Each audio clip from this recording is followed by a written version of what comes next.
So you would like to know my top 5 tips for making mosaics for less? Well, you're in the right place. I'm Helen Miles and I'm here to teach you all the tips and tricks you need to make mosaics.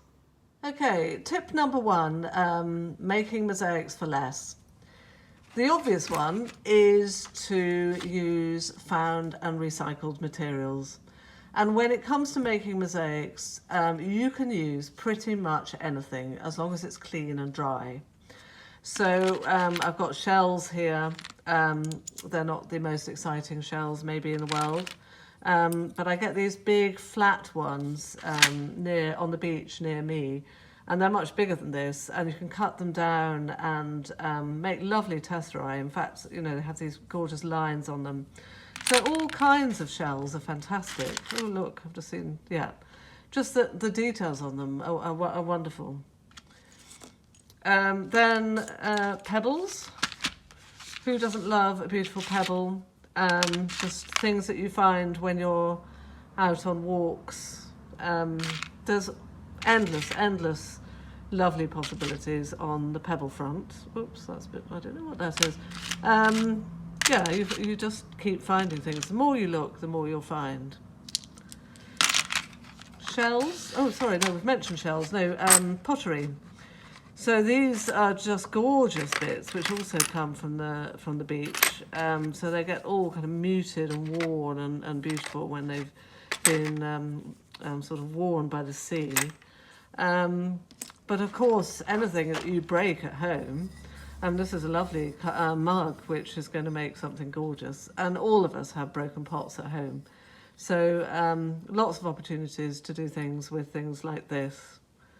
And then we'll move on to something more unusual materials. So these are old washers. And if you've got a shed or a garage, I wouldn't be surprised if somewhere in a jam jar at the back you'll have collections of things like this, and they make wonderful additions to mosaics. Another thing that I use a lot is medical waste. So these are syringe covers, and they're just absolutely fantastic. I use them a lot in mosaics. So any bits of old plastic, you can cut it down with wire cutters. So you can just cut across there with wire cutters, and those are fantastic. And so here's an example, actually, of something I made. And you can see how varied the materials are.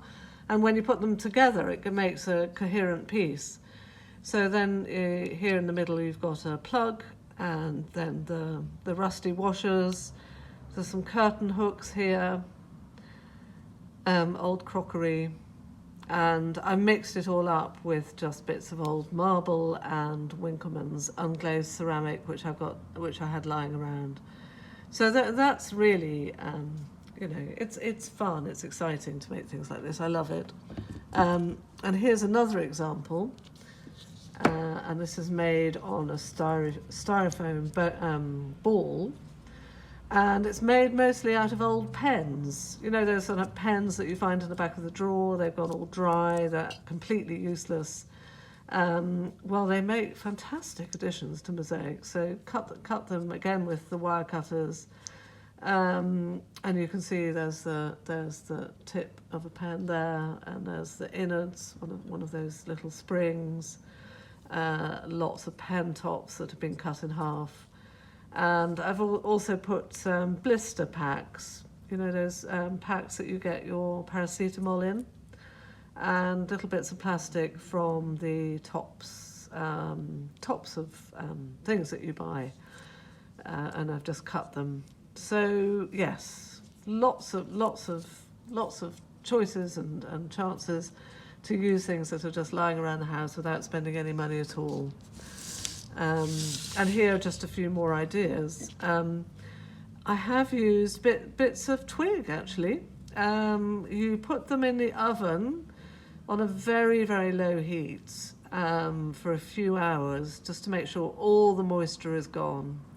So you can use little pine cones and seeds and things you find, There's a fuse, they're great for mosaics. Old jewellery. Here are little bits from some false teeth that I found outside a graveyard. I shudder to think how they got there. But anyway, anything. The point is that anything will work well in a mosaic. And here are just some tags from my dog's collar from memberships that he had. So they're going to be incorporated into mosaics in the future. So these are just some ideas of things you can find, things that are broken, things you have lying around the house, which you can use to make mosaics, and they won't cost you a penny. Tip number 2 is about tools. Mosaic tools can be expensive, but don't get hung up about it. Buy the simple, cheap version of whichever tool you need for the job, and I promise you it will serve you well and will work beautifully for years. You don't need the fancier version. Every tool has a kind of upgrade. And if you're starting and you don't want to buy anything at all, then basic utensils that you have lying around the house are perfectly fine. So instead of getting a spatula to mix tile adhesive, just use a kitchen knife. Spoons, little teaspoons, very, very, very handy. If you go into any charity shop, they have a box on the floor usually just full of old cutlery, and they have multiple purposes in the mosaic world. I mean, just using a knife to kind of dig things out, spreading tile adhesive, perfect for the job. Similarly, an ordinary hammer is going to get you a long way. If you are thinking about, the whole hammer and hardy and for chopping stone, that's quite an investment. But with a hammer, you can do a lot. And if for example, if you're breaking a plate, just wrap the plate up in a towel and bash it with the back of the hammer, and away you go. So the point I'm making is don't be enticed into thinking or kind of depressed into thinking that you need fancy stuff. You can start basic, and you can do an awful lot with things that are common and cheap and available to everyone. Tip number 3 is about substrates. Now, I mostly use this stuff, which is called Jacko board or Weedy board, which is a compressed foam board which you buy from tile suppliers. Now, in terms of expense, this is not too pricey, but the problem is it comes in large boards, so you can only buy, I can't remember the dimensions, but it's a big thing. You have to cut it up before you can even get it in the car.